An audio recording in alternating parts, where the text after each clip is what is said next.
Once in a while I hear a slight clunking noise coming from the rear of the car.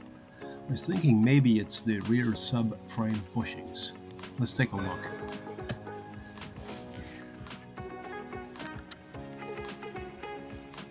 That's the bushing, sandwiched between those two pieces of metal. This is the centering plate. Use the Mercedes car jack to raise one side of the car. Later we'll use a hydraulic jack for another purpose.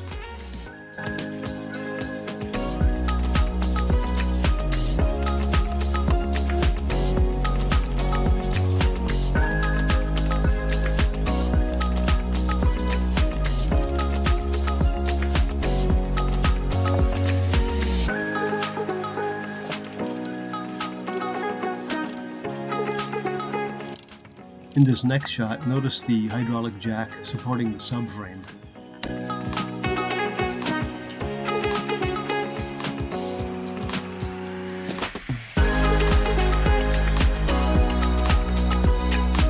Lower the jack so the subframe drops down about 4 inches.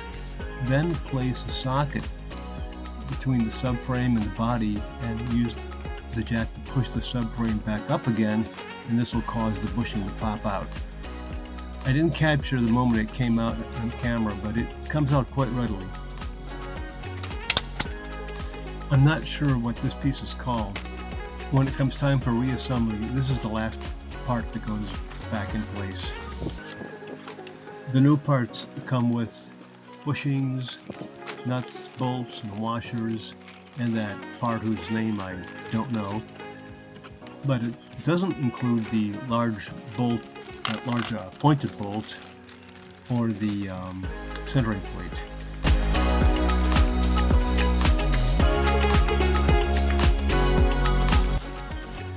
Comparing the old bushing to the new bushing, it seems like the old bushing is still in pretty good shape.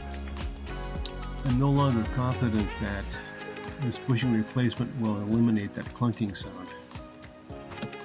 I purchased the bushings from Mercedes source. They included this brush and the grease for sliding the bushings into position. Also, they provided a piece of candy. I used stamp paper grits 80 to 220 to clean up the inside of this subframe bushing recess.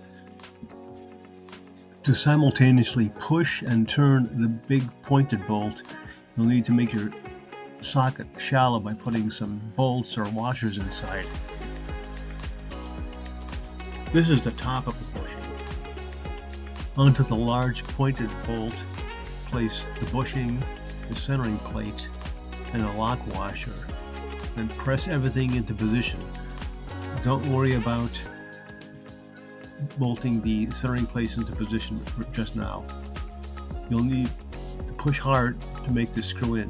You might need the assistance of a floor jack to help you push up on the bolt, and then rotate the socket with a channel locks.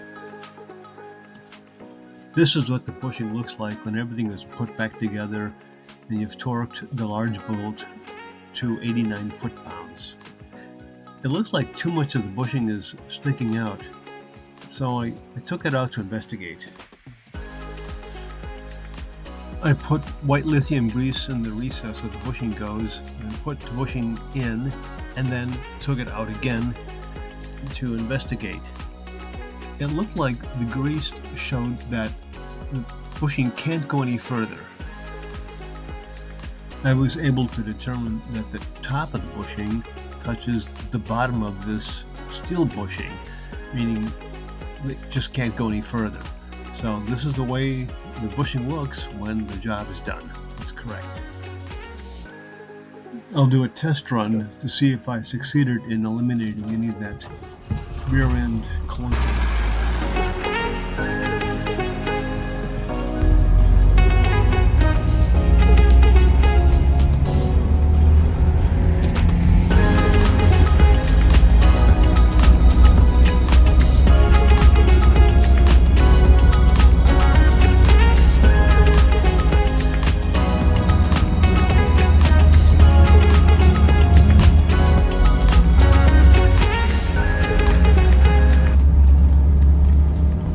seems a little bit quieter, but if you listen carefully, you can still hear a little bit of noise coming from the rear.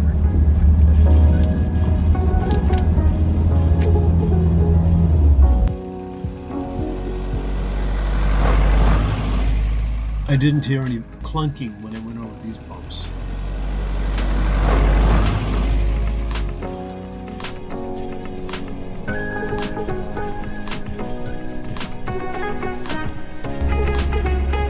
I suppose the job was worthwhile, even though it didn't produce dramatic results. Thanks for watching the video. Bye-bye.